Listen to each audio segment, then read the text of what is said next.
Welcome to This Is Arlington. I'm Evan Norman. And I'm Bree McCord. Let's take a look at our top stories for this week. This year's professional football season has unfortunately come to an end. The season wrapped up with the championship game where the San Francisco 49ers faced off against the Kansas City Chiefs. The 49ers earned their spot in the Super Bowl game after defeating the Detroit Lions in the semifinals, and the Chiefs secured their spot by defeating the Baltimore Ravens. The highly anticipated matchup took place on February 11th. At halftime, the game was close, but in the end, Kansas City defeated San Francisco 25-22. This win was the third in 4 years for the Chiefs. They also won in 2020 and last year in 2023. Here's what wide receiver Mecole Hardman had to say about scoring the final touchdown. I blacked out. When I blacked out, I didn't know what was going on until, he came up running. He was like, "You're a champion. Like, we just won." I'm like, "Oh, you're right, we did." And we started celebrating after that. Yeah, but I definitely blacked out for sure. AHS alumni Julian Baker won 3 awards at this year's Grammys. Baker is one of 3 members of the popular rock indie band Boy Genius, which also includes Phoebe Bridgers and Lucy Dacus. The group was awarded in 3 categories: Best Alternative Music Album for their album The Record, and Best Rock Song and Performance for their lead single Not Strong Enough. Baker graduated from Arlington High School in 2013. Congratulations to Julian, and we hope your success continues. In recent health news, the virus originating in Alaska named Alaska Pox has claimed its first victim. The virus was discovered recently but has been an ongoing epidemic in the mammal population of Alaska. It's similar to the viruses like smallpox causing skin lesions. The spread of the sickness is said to be caused by contact with mammals that have contracted the virus. There have been 7 reported cases of the illness and 1 death. The man who fell fatal from it lived in a wooded area where he could have caught the virus from another animal. Responding to the concerns, scientists claim that the virus is currently quarantined in Alaska. What was supposed to be a fun day for the family turned into a disappointing disaster. Willie's Chocolate Experience was advertised as a fun, immersive event in Glasgow, Scotland. But when these excited families arrived, they found not a fun world of chocolate, but a poorly decorated warehouse. The event was shown to have multiple forms of entertainment for a total of $44. Instead, it was single bouncy castle, off-brand Oompa Loompas, and no chocolate. Attendees showed visible disappointment and even went as far as calling the police on the event. Organizers later apologized for the disaster and offered full refunds. We have some great stories for you today. First is brought to you by AHS Tiger Life reporter Casey Stoop. Thanks, Evan. Noah Jaquist and I went around AHS asking students how they felt about the lack of decor and style on the walls. Let's take a look. Walls. Some are colorful, some are bland. Here at Arlington High School, we are surrounded by white and gray walls everywhere we go. We asked students around the school how they feel about the walls. Walls at Arlington High School are super duper boring. And one thing we can do to make the walls more interesting at Arlington High School, we need to add some murals, you know what I'm saying? Like some probably murals of the band, like paintings and stuff like that. Maybe paintings like of football players that have went here in the past. We can do a thing that Houston does. I mean, I look around, I see white and I see gray. Those colors suck. And all I want to do is get rid of them and paint something, maybe get a few posters. I don't know. These walls are so white, they're so gray. I want to get rid of them. I need posters. I need tigers. We're the Arlington Tigers. I need tigers on the wall. Why is there white and why is there gray?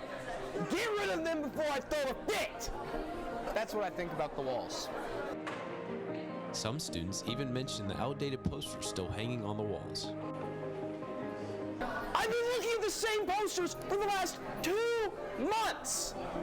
2 months. The ACT scores have been up there for the last 2 years. 2. Then we need to get the ACT scores out of the walls because they're I want to be on it. Put me on it.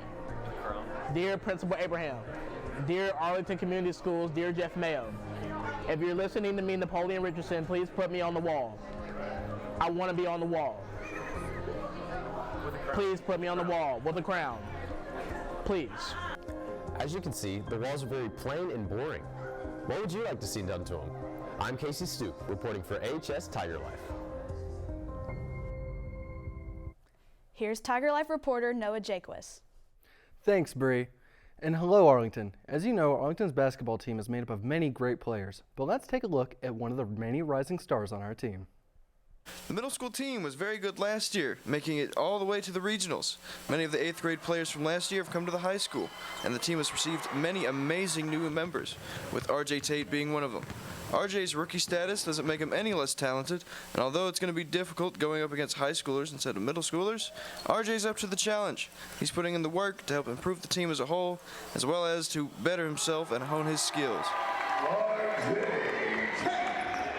I knew from middle school to high school it was going to be a lot harder because they weren't winning a lot, so I had to just continue to work and get better. However, it isn't going to be easy. This transition can be difficult for a lot of players. There's a huge increase in difficulty when moving up from middle school to high school. High school players can run faster, jump higher, and are much taller. They're practically grown men. It's like David against Goliath.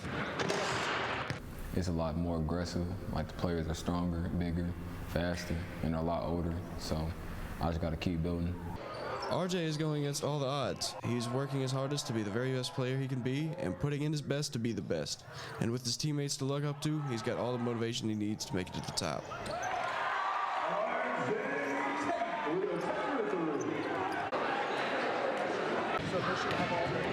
Talk to you.